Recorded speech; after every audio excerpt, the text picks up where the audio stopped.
के अनीश गिरी और यूएसए के नीमन हंस मोखे अपने खेल जीवन का सबसे महत्वपूर्ण मुकाबलों में से एक मुकाबला खेल रहे हैं, क्योंकि ये मैच एक ऐसा मैच है कि जीत और हार किसी एक को विजेता बना सकती है, सीधा कैंडिडेट पहुंचा सकती है या फिर बाहर कर सकती है। देखते हैं क्या कुछ होगा। कमाल का खेला है अनीश गिरी ने इस टूर्नामेंट में और नीमन हंस ने भी कमाल की शतरंज खेली है। और यहां पर पहली चाल चलते हुए C4 खेल करके शुरुआत की है। यहां पर अनीश गिरी ने C4 खेल करके शुरुआत की है और देखते हैं कि नीमन जो है यहां पर क्या जवाब देते हैं इस चाल का सोचते हुए शुरुआती लम्हों में।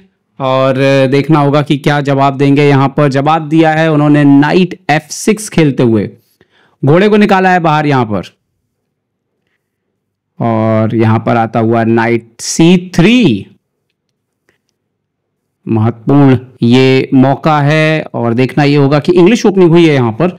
और नीमन हंस E5, जिनके आजकल कोच हैं व्लादिमीर क्रैमनिक, और ये बात तो माननी पड़ेगी कि जब से क्रैमनिक से ट्रेनिंग लेना शुरू किया है यहां पर नाइट F3 खेलते हुए अनीश, जब से ट्रेनिंग ले रहे हैं नीमन हंस क्रैमनिक से, तब से खेल में बहुत परिवर्तन आया है और रेटिंग भी काफी स्ट्रांग हुई है। यहां पर नाइट C6 और यहां पर खेल दिया है E3 सेटअप अनीश गिरी ने। और अगर हम एक बात की तो हम मुझे तारीफ करनी होगी, अगर हम देखें कि जब उन पर आरोप लगा था चीटिंग का मैग्नस कार्लसन के द्वारा, उसके बाद भी बहुत मजबूत होकर के जो है उन्होंने अपने व्यक्तित्व को सामने रखा। नीमन हंस ने बिशप B4 खेल दिया यहां पर और यहां पर क्वीन C2 सपोर्ट लगाते हुए नाइट को स्ट्रक्चर डैमेज ना करने देने की कोशिश और सेंटर पर कंट्रोल। बट एनीवे यहां पर बिशप इंटू C3 मार दिया है नीमन हंस ने। और यहां पर क्वीन इंटू C3 आता है और यही आइडिया होता है कि वो जो स्ट्रक्चर है वो डैमेज ना हो। और यहां पर एक बिशप दे चुके हैं आप, क्वीन E7 यहां पर आते हुए। और देखना ये होगा कि कैसे कंटिन्यू करेंगे यहां पर, क्या D3 D4 कुछ करेंगे। A3 B4 के स्क्वायर को कंट्रोल किया है और आप देख सकते हो आइडिया क्वीन B4 को स्टॉप करते हुए यहां पर। और नीमन ने यहां पर D5 खेल दिया। तो एक बिशप देने के बाद भी अगर हम देखें तो ब्लैक का डेवलपमेंट तेज है, व्हाइट को अभी डेवलपमेंट काफी करना बाकी है। और यहां पर खेला है D4 अनीश ने, और वही है कि ब्लैक काफी स्पेस गेन कर रहा था तो थोड़ा तो कंट्रोल वापस यहां पर लेना बनता है। यहां पर पॉन इंटू D4 होते हुए और अनीश पॉन से ही मारेंगे, किससे मारेंगे, नाइट से मारा है उन्होंने, नाइट D4। इस मैच में एक और चीज जो देखने वाली है, नाइट इंटू D4 तो क्वीन इंटू D4 आएगा यहां पर अब, कि दोनों खिलाड़ी थोड़ा संभल कर भी खेलेंगे क्योंकि अच्छे से जानते हैं कि हारना नहीं है। यहां से ड्रॉ भी हुआ तो चलेगा, लेकिन नीमन का जो स्टाइल है वो वैसा है नहीं। C5 यहां पर आते हुए क्वीन को H4 लेकर के चले गए हैं यहां पर अनीश गिरी। और एक चीज जो देखने वाली बात है कि अगर यहां पर एंड गेम भी आ जाए तो डबल बिशप लेकर के खेलने की कोशिश करेंगे यहां पर शायद अनीश। यहां पर बिशप आता हुआ E6 पर C4 पर प्रेशर डालते हुए अनीश ने एक्सचेंज कर दिया है C central pawn, pawn into D4। और यहां पर bishop knight into D4, queen भी एक्सचेंज का ऑफर कर रहे हैं। पर क्या ये एक ठीक चाल है? बिशप से मारते क्वीन एक्सचेंज में जा रहे हैं। अनीश ने पहले खेला है bishop B5 check, okay, bishop जाते हुए D7 पर। ऐसा लग रहा है कि जैसे नीमन जो है वो सेफ खेलने की कोशिश कर रहे हैं आज। क्वीन इंटू E7 यहां पर। खैर अगर हम देखें तो एंड गेम एक ऐसी स्किल है जहां पर अगर हम तुलना करेंगे दोनों खिलाड़ियों के नाइट इंटू E7, तो वहां पर अगर हम बात करें तो अनीश को काफी अनुभव है। और अनीश ने बोला कि मैं 2 बिशप गेम में क्यों ना रखूं, क्यों एक्सचेंज करूं, क्यों ना 2 बिशप रख करके खेला जाए। रुक C8 आते हुए यहां पर। और एक चीज जो बहुत इंपॉर्टेंट है कि अनीश ने अभी तक की जो चेस खेली है बहुत तेज खेली है, काफी सोचने के बाद। ये वाली चाल काफी टाइम लिया यहां पर। और F3 खेला उन्होंने, यहां पर आया F6। स्टिल अनीश के पास 1 घंटा 20 मिनट है, नीमन के पास 59 मिनट है।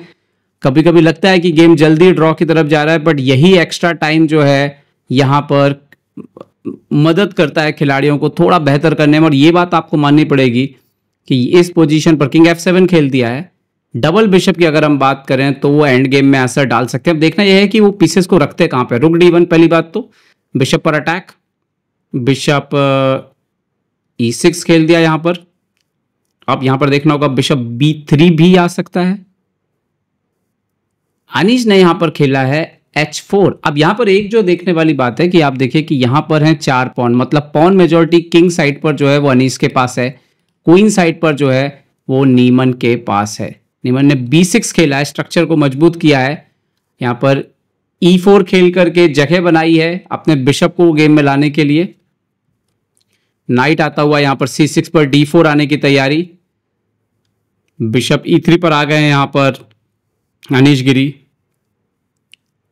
नाइट E5 भी इंटरेस्टिंग हो सकता है यहाँ पर। नाइट E5, ओह नाइट A5 गए हैं यहाँ पर नीमन। तो आइडिया है उनका ये 2 स्क्वायर पर टारगेट करने का, बट यहाँ पर एंट्री ली है सेंटर पर रुक D6 खेलते हुए अनीश गिरी। और अब दोनों खिलाड़ियों के पास टाइम देखें तो लगभग बराबर है। यहाँ पर रुक आता हुआ यहाँ पर E8 पर।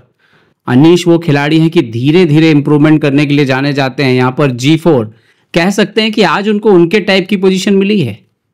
यहाँ पर नाइट पीछे जाते हुए और रुक को फोर्स करते हुए कि वापस हटिए। एक चीज और मुझे लगता है कि अगर नीमन दोनों रुक के एक्सचेंज के लिए भी जाएं तो इतनी कोई समस्या नहीं होनी चाहिए। रुक D2 और बट यहां पर वापस नाइट A5। क्या ये बोल रहे हैं कि मैं ड्रॉ चाहता हूं? वापस रुक D6। ये कई बार अपोनेंट के मन की परीक्षा भी होती है, ये चेक करना कि अपोनेंट क्या चाहता है। नाइट B7, उन्होंने देख लिया कि भाई अपोनेंट तो ड्रॉ चाहता है, क्या चाल बदलें? अनीश ड्रॉ के नाम से फेमस हैं, लेकिन आज नहीं, आज रुक को पीछे ले लिया।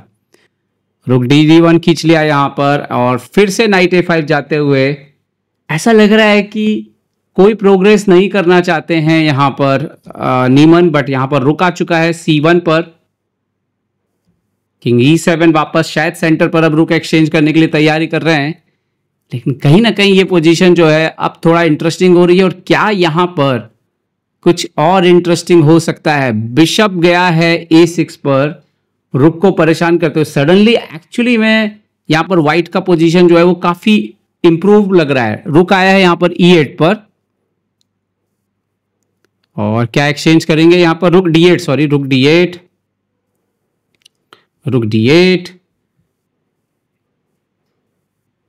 और अनीश इस पोजीशन में पॉन स्ट्रक्चर पर हमला करने की तैयारी। B4 आता हुआ बोर्ड पर। जितना पोजीशन ओपन होगी उतना बेहतर हो सकता है यहां पर वाइट के लिए, क्योंकि डबल बिशप है। नाइट B3 यहां पर आ गए हैं और रुक C3 खेलते हुए अनीश घोड़े पर किया है हमला। घोड़े को हटाना होगा या क्योंकि C4 तो काम करेगा नहीं। यहां पर उन्होंने खेला है रुक D6।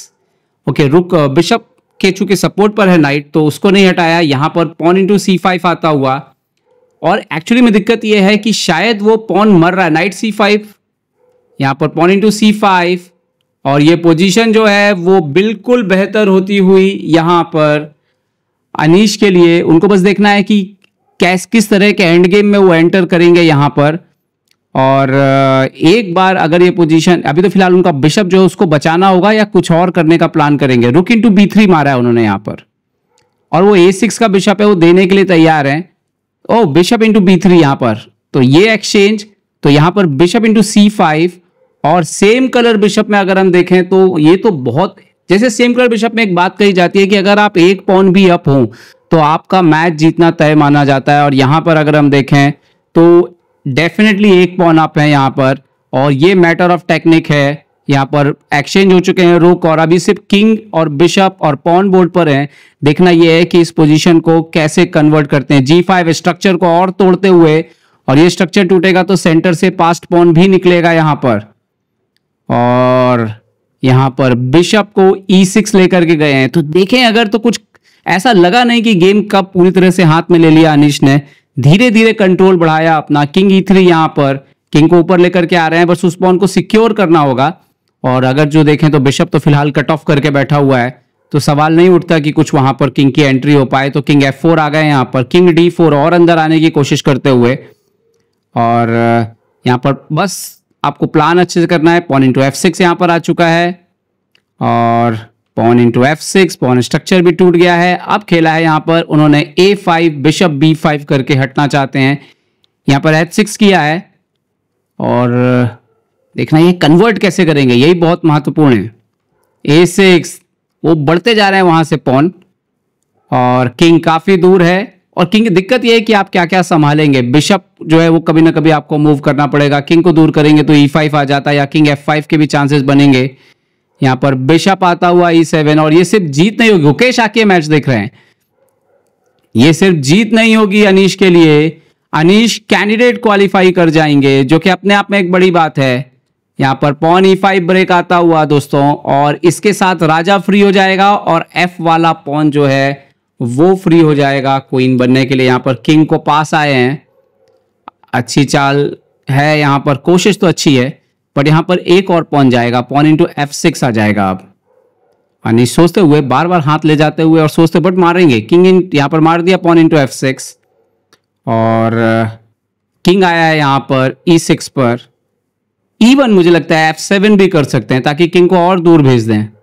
पॉन तो देना ही है, क्यों ना किंग को और दूर भेज दें। यहाँ पर F7 खेल दिया है और किंग इंटू F7 यहाँ पर आते हुए किंग E5। पोजीशन बहुत ज्यादा विनिंग है ये, और नीमन हंस मोके ने अपने हाथ से पोजीशन दी। थोड़ा पेसिव खेल गए आज, उनको लगा कि शायद ड्रॉ हो सकता है। स्पेशली वो नाइट A5 रिपीट करना, जो मुझे लगता है 2-3-4 लगातार, वो उनके लिए अच्छा नहीं रहा। वहां पर अगर वो रुक या बिशप इंप्रूव करते तो शायद पोजीशन बेटर होती, और या किंग साइड से थोड़ा सा पॉन स्ट्रक्चर के साथ स्पेस लेते तो भी स्थिति अच्छी हो सकती थी।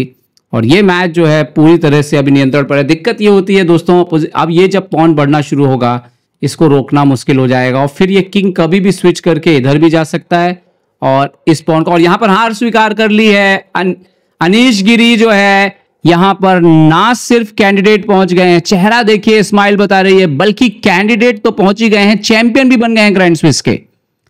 तो दूसरा ही संस्करण था ग्रैंड स्विस का। पहला जीता उनके दोस्त विदित गुजराती ने और दूसरा जीता अनीश गिरी ने। बहुत बहुत बधाई अनीश गिरी को।